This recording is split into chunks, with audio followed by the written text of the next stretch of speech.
Orang yang suci adalah orang berdosa yang bertobat. Kita berdosa, maka mari kita bertobat. Jangan lupa apa? Subscribe, comment, like, dan share. Halo Sobat Pastor, dimanapun kalian berada, ketemu lagi saya dengan Romo Theo. Dan sini ada Romo Marcel di channel kesayangan kita, Cafe Pastor, teman nongkrong orang muda ngopi sambil ngobrolin iman. Mantap. Dan panggilannya, kemarin saya bersama Romo-Romo Seminari pelayanan di Paroki Tulungagung. Dan hari ini kami akan pelayanan lagi ke stasi ya, stasi Maliran ya. Pertama kali ya Romo ya? Oh, pertama kali saya ke sana. Pertama kali Romo Marcel ke stasi Maliran. Nah, ini pasti akan menarik ya perjalanan. Nanti saya juga mau tanya-tanya ke Romo Marcel, kenapa sih mau kita tuh harus terima sakramen tobat gitu? Kan menarik kan? Nih, nanti tanya ke Romo Marcel. Yang belum nonton video yang kemarin ya, pelayanan kami di Tulungagung, seru loh guys. Kemarin kami naik kereta. Jadi jangan lupa ditonton besok ya. Nah, hari ini Paroki Santa Maria yang menerima sakramen tobat ya. Jadi Romo-Romo 1 VK Blitar itu keliling ke stasi di Paroki Santa Maria Blitar. Ada yang di paroki, ada yang di stasi. Maka hari ini saya jatahnya dapat dengan Romo Marcel untuk di stasi Maliran. Itu aja, saksikan keseruan perjalanan kami. Dadah.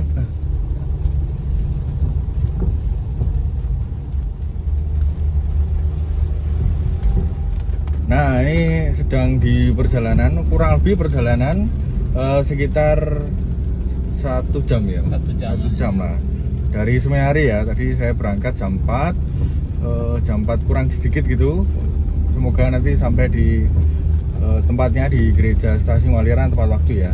Kita pengakuannya jam 5. Ya, kayaknya nggak 1 jam amat lah, mau ya. 45 menit lah kita bisa sampai di sana di stasi Maliran atau Maryland Maryland. Nah, sambil nunggu dalam perjalanan mungkin kita bisa ngobrol-ngobrol nih Mo sama Romo Marcel nih.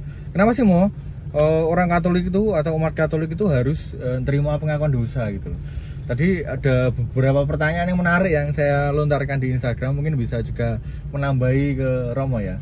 Salah satu pertanyaan menarik sebagai pengantarnya Mo. Apakah seorang Romo itu juga ngaku dosa? Ngaku dosa nggak Mo? Perlu mengaku dosa, itu untuk semua kok. Untuk semua ya, umat beriman semua ya. Umat beriman pokoknya semua orang Katolik itu wajib mengaku dosa. Ayo Mo sekarang ngaku dosa. Nggak bisa gitu guys. Paus Fransiskus aja ngaku dosa ya. Oh, Paus Fransiskus itu berapa itu dia mengaku seminggu apa berapa kali? Iya. Jadi dia tetap rutin ngaku dosa juga ya. Oh, mantap ya. Paus saja ngaku dosa loh yang kita lihat sebagai orang suci. Saya kira orang-orang suci juga ngaku dosa ya. Apalagi kita yang penuh dosa. Saya imam kan sering jatuh dalam dosa, yo perlu mengaku dosa. Orang suci adalah orang berdosa yang bertobat. Apa mau tadi? Orang suci itu adalah orang berdosa yang bertobat. Jadi kalau kamu pengen hidup suci, bertobatlah. Nah, salah satunya adalah menerimakan sakramen pengampunan dosa. Oke, Mo, lanjut Mo. Tadi tangan saya agak capek guys. Oke Mo, tadi kan bahwa orang yang suci adalah orang berdosa yang bertobat. Nah, itu tadi pertanyaan pertama ya, apakah Romo juga ngaku dosa? Ini soalnya hujan guys, agak gimana gitu ya, agak pelan-pelan gitu. Jalannya juga sempit ya. Oke Mo, pertanyaan kedua ini yang saya kira juga menarik semua. Tadi saya jawabnya gini, pertanyaan gini, kalau setiap hari kita ngaku dosa boleh nggak sih Mo? Gitu kan. Terus saya jawab, yo kamu harus melihat bahwa ini adalah sebuah rahmat gitu. Jadi nggak bisa hitungannya tuh habis dosa ngaku dosa, habis dosa ngaku dosa, ya enggak gitu. Kamu juga harus ada sisi keseriusannya di situ. Nah, sisi keras maksudnya apa? Kalau kita ngaku dosa berarti kita menyesal, lalu kita datang ke pengakuan, kita mengaku dan kita berusaha sekuat tenaga untuk tidak melakukan dosa itu lagi gitu. Maka itu menjadi sebuah kesempatan bagi kita untuk juga berusaha memperbaiki diri. Jadi bukan membuat tanda kutip mempermainkan sakramen itu ya, melaporkan dosa. Ya, bukan melaporkan dosa gitu ya. Tapi gimana Mo? Mungkin Romo punya jawaban lain. Tak gini kan bentar ya, agak kecil.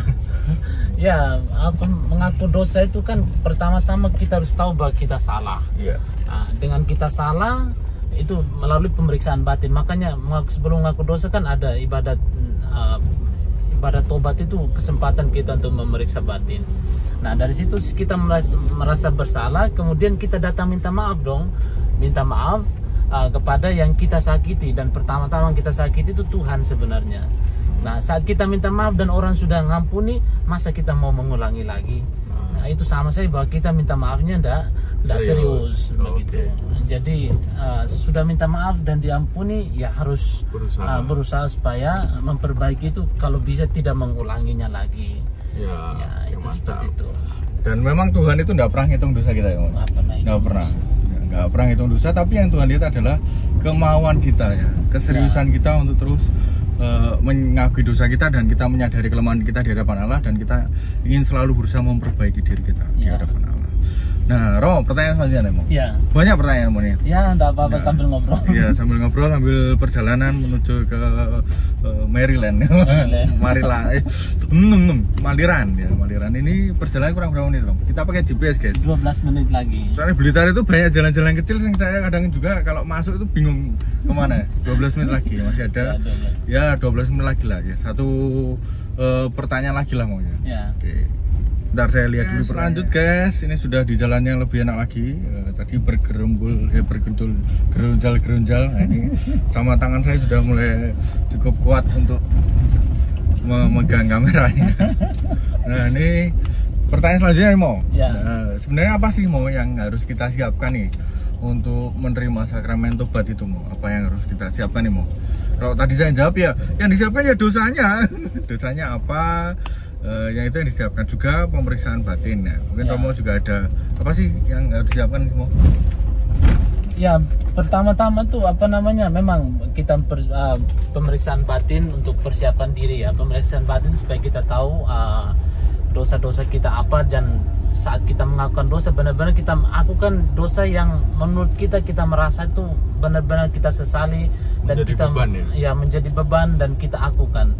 Nah, kemudian yang kedua juga bahwa kita tahu itu salah dan kita mau berubah, juga kita harus bangun niat untuk mau benar-benar bertobat, berubah supaya jadi manusia yang baru begitu.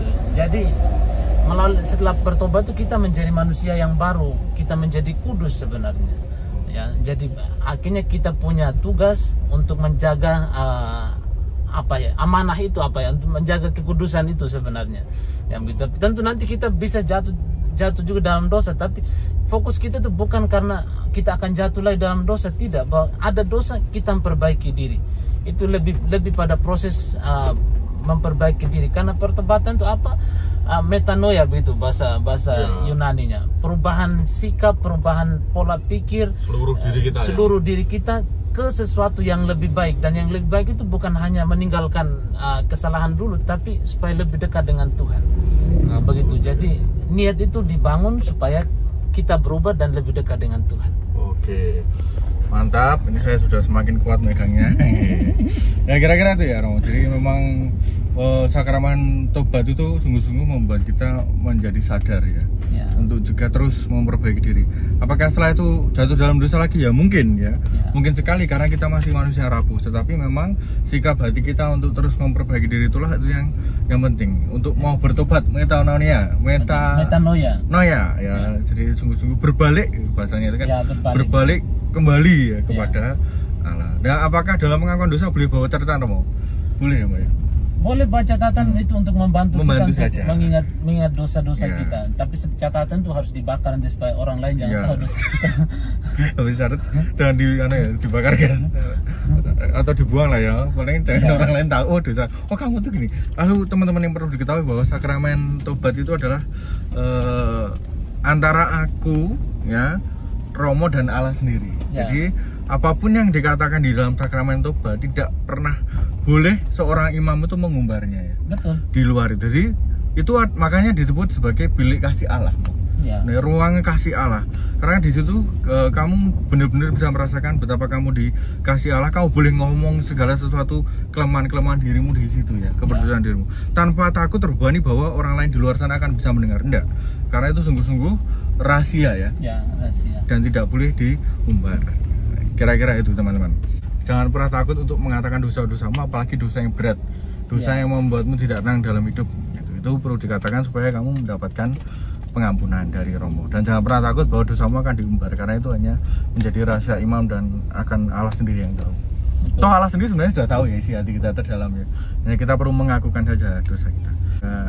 Vlognya itu aja mau untuk hari ini. Semoga obrolan singkat kita menuju ke stasi, karena tangan saya cukup berat untuk memegang kameranya.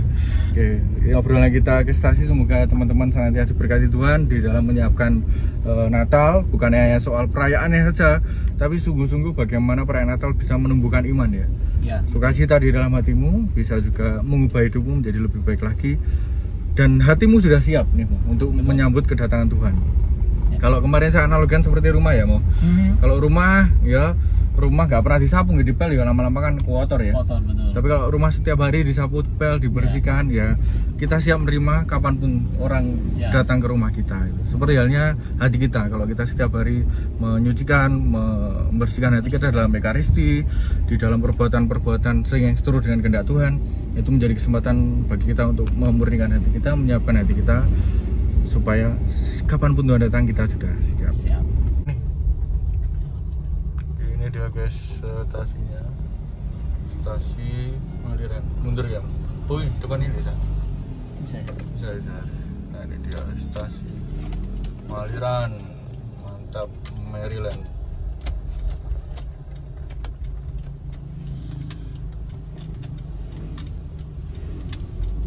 Pelan-pelan. Oke guys, sudah sampai di stasi Maliran. Depannya terus. Ya, sip. Oke, Sobat Pastor, sudah sampai di stasi Maliran. Ini umatnya sedang ibadat tobat. Lalu nanti jam 5 ini, jam 5 kurang 5, kita akan memberikan sakramen pengakuan dosa. Ini gerejanya. Nah, ini dia sama Pastor Marcel. Dia sip. Selamat memberikan sakramen pengakuan dosa. Ada lagu juga. Itu aja Sobat, terima kasih sudah mengikuti perjalanan kami. Semoga apa yang kami bicarakan di mobil tadi bisa meneguhkan iman Sobat Pastor semua dan mempersiapkan Natal dengan penuh sukacita dan harapan akan janji keselamatan Allah. Hatinya dibersihkan, dimurnikan, dan bertobat. Kata-kata yang menarik tadi adalah orang yang suci adalah orang berdosa yang bertobat. Kita berdosa, maka mari kita bertobat. Tuhan memberkati kita semua. Dadah. Ya.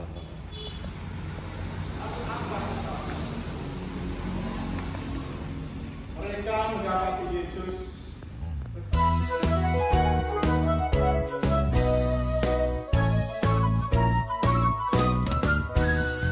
Teman-teman, jangan galau jika ada tanya tentang imanmu. Teman-teman, jangan bimbang, kami siap membantu. Monggo mampir sejenak, gak pakai lama, di Cafe Pastor. Jangan lupa apa? Subscribe, komen, like, dan share.